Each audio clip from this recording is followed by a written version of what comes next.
Sinampahan ng singer at aktres na si Rita Daniela ang komedyanteng si Archie Alemania ng act of lasciviousness sa Office of the City Prosecutors sa Bacoor City. Sa kanyang complaint affidavit, inakusahan ni Daniela si Archie na hinalikan siya ng aktor nang wala siyang pahintulot, hinawakan at sinabihan ng mga hindi magagandang salita. Si Archie at Rita ay magkasama sa Widow's War pero wala na si Archie.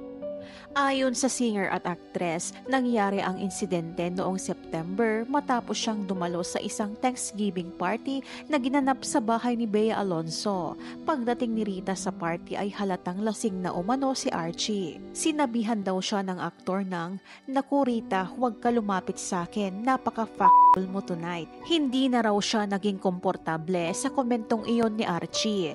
Nang pauwi na raw si Rita ay nagbook siya ng Grab at habang hinihintay ang Grab, tumating si Archie na sakay ng puting SUV at tumigil sa kanyang harapan. Nag-alok umano ang aktor na ihahatid siya sa bahay. Tumanggi umano ang aktres noong una pero nagpumilit umano si Archie at pumayag na rin siya sa pag-aakalang sober at tila nahimasmasan na ito at bumalik sa pagiging kuya nito sa kanya.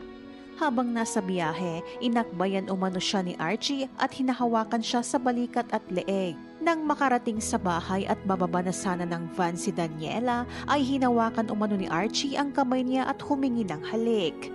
Sinabihan umano niya ang aktor na umuwi na at ipinaalala sa kanya na kilala niya ang asawa nito. Pero sa kabila nito ay hinalikan pa rin siya ni Archie kahit wala siyang pahintulot. Ilang beses din daw umano siyang nagpumiglas mula sa aktor.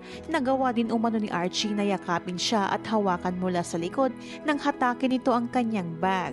Bumulong pa daw si Archie sa kanya ng, "Pabuking naman, sige na." Dito na umano siya nagsimulang umiyak at lalo pang nagpumiglas para makawala sa aktor at tuluyang makalabas ng sasakyan. Inireport daw ni Rita sa GMA Management ang insidente at inirequest na tanggalin si Archie sa Widow's War dahil sa trauma na inabot nito sa ginawa umano sa kanya ng aktor.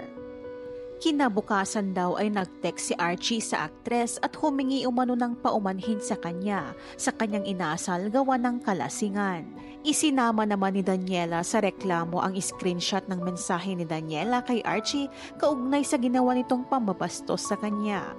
Sa ngayon ay hindi pa nahihingan ng statement si Archie sa kasong ito.